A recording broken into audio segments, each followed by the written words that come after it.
All right, so after the max velocity phase, where the runner is at top speed, now it brings us to the deceleration phase. And in this phase, the runner has already reached top speed and can no longer maintain max velocity. So the main purpose of this phase is to decrease speed at a slower rate than the other runners. So in this phase, guys, we've already reached top speed, and we're trying not to slow down. We're not trying to slow down, but we're trying to slow down at a slower rate than all the other runners. Okay, so if you think about Usain Bolt in his 100 meters, you always see Usain Bolt kind of leave everybody at the end of every race. Now, it's not that Usain Bolt is getting faster; it's because he's slowing down at a slower rate than all the other runners. So it appears as if he's getting faster and faster and faster. So how do you teach someone how to have proper deceleration mechanics? It's very simple. It's a cue that I tell all my athletes. It's very simple. All you have to do is imagine that you are running on hot coals. So, and if you think about it, on hot coals, you're not going to spend a lot of time on the ground. You're going to spend the fewest amount of time you can on the ground because the ground is so hot. And you want to have those quick feet, quick touches right underneath your hips. So let's look at the dry phase. And remember, the dry phase, we're going to spend a lot of time on the ground.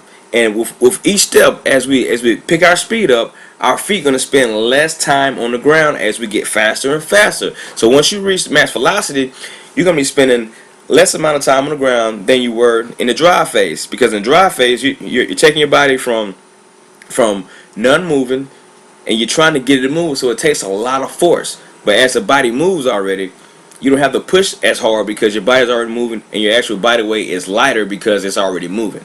Alright, so when you get to that top speed and you can't go any faster, you have to think about running on hot coals and having those quick, quiet feet. And this phase, guys, is going to last anywhere from 1 to however long your sprint is. So in 100 meters, if for a girl, it's probably going to be about 4 seconds.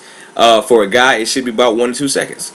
All right. Trey spends a few, maybe 2 seconds, and he's a 10.5 guy. All right. So Usain Bolt, they probably spend a half a second in that acceleration zone. But we have to remember, run on hot coals. Your feet touching the ground for a very short time, as if somebody was walking on or running on hot coals, because the ground is hot and you want to get that foot off real quick because you don't want to burn your feet. So teach your athletes to run on hot coals, picking those feet straight up and pop it down and come off the ground as fast as possible. And this will slow down the rate of your deceleration. So that way your runners just don't get to top speed and then they just drop off and everybody pass them. All right, I see it so much. I see a guy takes off in a 100-meter dash. He'll take off full speed, and he's winning the race. And then I see one of my athletes just fly by him like it's nothing. Okay, so my athletes, they know how to decelerate at a slower rate and then run better times. All right, so that's the gist of all the phases. That's the deceleration phase. Remember, hot coals and deceleration. In the dry phase, our coaching cues are we're gonna push back behind us. In the transitional phase, we're gonna unfold gradually. All right, till we get to the max velocity phase where we are upright and we're no longer pushing. We are stepping over our knees and driving our foot underneath our hips. All right, and so once we get to the last phase, which is the deceleration phase, we're gonna be running as if we're running on hot coals. So that's the gist of all the sprint mechanics, guys. I want to thank you for watching my video. Go ahead, watch the next video, and I will see you guys then. All right, talk to you soon.